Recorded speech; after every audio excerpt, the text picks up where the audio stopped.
Today we are going to read Flat Stanley and the Beads by Laurie Haskins Hernan. Stanley Lambchop lived with his mother, his father, and his little brother Arthur. Stanley was 4 feet tall, about a foot wide, and half an inch thick. He had been flat even since a bulletin board fell on him. Being flat didn't stop Stanley from eating just as much as a regularly shaped boy. "Are the honey buns done?" he asked one summer afternoon. "Not yet," said Mrs. Lambchop. Don't know why I'm baking. It's too hot today." "Well, cool you off," said Mr. Lambchop. "Boys, let's do the fan." Stanley flung himself on the floor. Arthur folded him up like an accordion. Then Mr. Lambchop grabbed Stanley by the ankles and flapped him back and forth. "Whoosh! Much better," said Mrs. Lambchop. "Run outside and play, boys. I'll let you know when the buns are ready." "Let's go," said Stanley. "We can use our new sleepy slide." Stanley loved the sleepy slide. He always slid faster and farther than anyone else. Outside, Stanley and Arthur spotted Tom and Sam from down the street. "Want to slide?" called Arthur. "Sure," said Tom. "Let's play tag," said Sam after a while. "Okay," said Stanley. "You are it." Stanley loved tag too. He could bend and twist, so he was almost impossible to catch. "How about hide and seek?" Tom suggested next.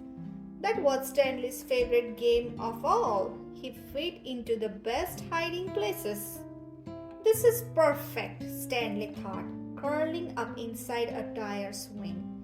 "No one will ever find me." Then he heard a sound. "Eek!" someone cried. Stanley leaned out of the swing. "Found you," said Arthur. "No, you didn't," said Stanley. "Don't you hear that sound? I think someone's in trouble." The boys listened. "Eek!" came the cry again. Stanley and Arthur followed the sound up a hill. Sam hurried after them. "What's going on?" Sam asked. Before Stanley could answer, he heard another sound, an angry sound. Buzz. "Oh no," said Arthur. "It's Tom." Their friend stood like a statue, too scared to move. A swarm of bees buzzed around him. "I was hiding behind a tree," Tom squeaked. "I must have bumped a beehive." "Eek!" "Arthur," yelled Stanley, "let's do the fan." "Got it," Arthur said. Stanley flung himself on the grass. Arthur folded him up like an accordion.